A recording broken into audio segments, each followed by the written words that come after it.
Hello guys, അപ്പം നമുക്ക് നെന്മാറ വേല കാണാൻ പോയല്ലോ. ഏഷ്യയിലെ തന്നെ ഏറ്റവും വലിയ വെടിക്കെട്ട് നടക്കുന്ന നെന്മാറ വേല കാണാനാണ് നമ്മളിന്ന് പോകുന്നത്. അങ്ങനെ ഞാനും ഇപ്പോൾ എൻ്റെ 2 കൂട്ടുകാരന്മാരും കൂടി നെന്മാറയ്ക്ക് പോകാനുള്ള അവസാനത്തെ ബസ്സും കയറി ഇപ്പോൾ ഇവിടെ നെന്മാറയിൽ എത്തിയിട്ടുണ്ട് കേട്ടോ. ഇവിടെ ആണെങ്കിൽ നല്ല ചൂട്, ബസ്സാണെങ്കിൽ റോഡ് ബ്ലോക്ക് എന്ന് പറഞ്ഞിട്ട് ഇവിടെ പകുതി വഴിയിലാണ് ബസ് നിർത്തിയുള്ളൂ. അങ്ങനെ ഞങ്ങൾ ഒരു കുപ്പി വെള്ളവും വാങ്ങിച്ച് ഇപ്പോൾ നേരെ നെന്മാറയ്ക്ക് പോവാണ്. ഇവിടെയാണെങ്കിൽ നടന്നിട്ട് എത്തുന്നില്ല, വെയിലാണെങ്കിൽ തല അടിച്ച് പൊട്ടിക്കുകയാണ്. പിന്നെ വീട്ടിൽ നിന്ന് ടവലെടുത്തിട്ട് വന്നതുകൊണ്ട് ഒരു കുഴപ്പമില്ല, പിന്നെ നല്ലപോലെ വെയിലടിക്കേണ്ട തലയിൽ. പിന്നെ ഈ വേലാപൂരം എന്നൊക്കെ പറഞ്ഞാൽ കുറച്ച് വെയിൽ കൊള്ളണം, അതാണ് അതിൻ്റെ ഒരു ഇത്.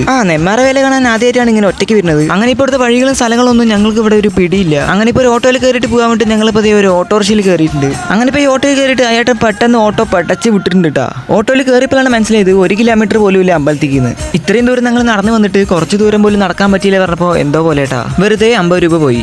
പോയത് പോട്ടെ. അപ്പൊ ഞങ്ങൾ ഇവിടെ വന്നപ്പോൾ ആനകളൊക്കെ തിടമ്പെടുത്തിട്ട് ഇപ്പോൾ വരുന്നോണ്ടിരിക്കുന്നുണ്ട്. അങ്ങനെ ഇപ്പോൾ കുറെ ആനകളൊക്കെ പോകുന്നുണ്ട് കേട്ടോ. അപ്പൊ എത്ര ആനയുണ്ടെന്ന് എണ്ണാൻ പറ്റിയില്ല. അപ്പൊ അറിയുന്നവരുണ്ടെങ്കിൽ ഒന്ന് കമന്റ് ചെയ്യും. അപ്പൊ ഈ ഒരു ആന്റെ തടമ്പ് നോക്കി നല്ല ഭംഗിയില്ല കാണാൻ. അല്ല പിന്നെ പാലക്കാടൻ വേലകൾ എന്ന് പറഞ്ഞാൽ ഇതുപോലെ കാഴ്ചകളും കാണാനൊക്കെ ആയിട്ട് ഫുള്ള് വെറൈറ്റി ആയിരിക്കും. അങ്ങനെ ഇപ്പോൾ ഒരു ഫ്രണ്ടിന്റെ വീട്ടിൽ പോകാനായിട്ട് ഞങ്ങളിപ്പോൾ ഗൂഗിൾ മാപ്പ് വിട്ട് ഇപ്പോൾ ഫ്രണ്ടിന്റെ വീട്ടിലേക്ക് ഇപ്പോൾ നടന്നുകൊണ്ടിരിക്കും. അങ്ങനെ ഗൂഗിൾ മാപ്പ് നോക്കി വന്ന ഞങ്ങൾ അങ്ങനെ ഫസ്റ്റ് വന്ന സ്ഥലത്ത് തന്നെ പിന്നെ എത്തി. അങ്ങനെ ഇപ്പോൾ അതും പോരാണ്ട് വേറൊരു ഓട്ടോറിക്ഷ പിടിച്ച് കയറിയിട്ട് പിന്നെയും 2 കിലോമീറ്റർ തിരിച്ച് നടക്കേണ്ട അവസ്ഥയായി. അങ്ങനെ നടന്നു ഞങ്ങൾ അവസാനം വല്ലങ്കി ദേശത്തിന്റെ പന്തലിന്റെ അവിടെ എത്തി. നെന്മാറ വേലയ്ക്ക് ഏറ്റവും കൂടുതൽ മെയിൻ ആയിട്ടുള്ള ഒരു കാര്യം എന്ന് പറഞ്ഞാൽ ഇവിടുത്തെ ഈ ഒരു ആനപ്പന്തൽ തന്നെയാണ് കേട്ടോ. ആദ്യമായിട്ടാണ് ഞാനിങ്ങനെ ഇത്ര അടുത്ത് നിന്ന് ഇങ്ങനെ പന്തൽ കാണുന്നത്. ഇത് ദൂരത്ത് നിന്ന് കാണുന്ന കാട്ടിലും അടുത്ത് വന്ന് കാണുമ്പോഴാണ് ഇതിന്റെ ശരിക്കുള്ള വലിപ്പം മനസ്സിലാവുന്നത്. ഇനിയിപ്പോൾ കുറച്ച് ഇരുട്ടായി കഴിഞ്ഞാൽ ഇതിന്റെ ലൈറ്റ് സെറ്റും കാര്യങ്ങളൊക്കെ ഓണാക്കും. അപ്പോൾ കാണുമ്പോൾ നല്ല ഭംഗിയാണ്. അങ്ങനെ ഇപ്പോൾ വെടിക്കെട്ട് തുടങ്ങാനായി വേണ്ടിയിട്ട് ഞങ്ങളിപ്പോൾ പാടത്ത് വെടിക്കെട്ട് കാണാൻ വേണ്ടി പോവുകയാണ്. പിന്നെ ഒരു കാര്യം പറയാതിരിക്കാൻ പറ്റില്ല, ഈ ഒരു പാടത്ത് വെടിക്കെട്ട് കാണാൻ പോയി കഴിഞ്ഞാൽ പിന്നെ വെടിക്കെട്ട് കണ്ടിട്ട് തിരിച്ചു പോകാൻ പറ്റും. കാരണം അത്രയ്ക്ക് ജനത്തിരക്കാണ് ഇവിടെ. അപ്പോഴാണ് ഞാനൊരു കാര്യം ചിന്തിച്ചത്, ഇത്രയും പേര് എന്നെ ഫോളോ ചെയ്തിട്ടുണ്ടെങ്കിൽ അപ്പോൾ എനിക്ക് എത്ര ഫോളോസ് ആയിട്ടുണ്ടാവും. അപ്പോൾ എന്തായാലും നിങ്ങൾ ഫോളോ ചെയ്യുക. അപ്പോൾ വെടിക്കെട്ടിന്റെ വീഡിയോ ആയിട്ട് നമുക്ക് അടുത്ത വീഡിയോയിൽ കാണാം.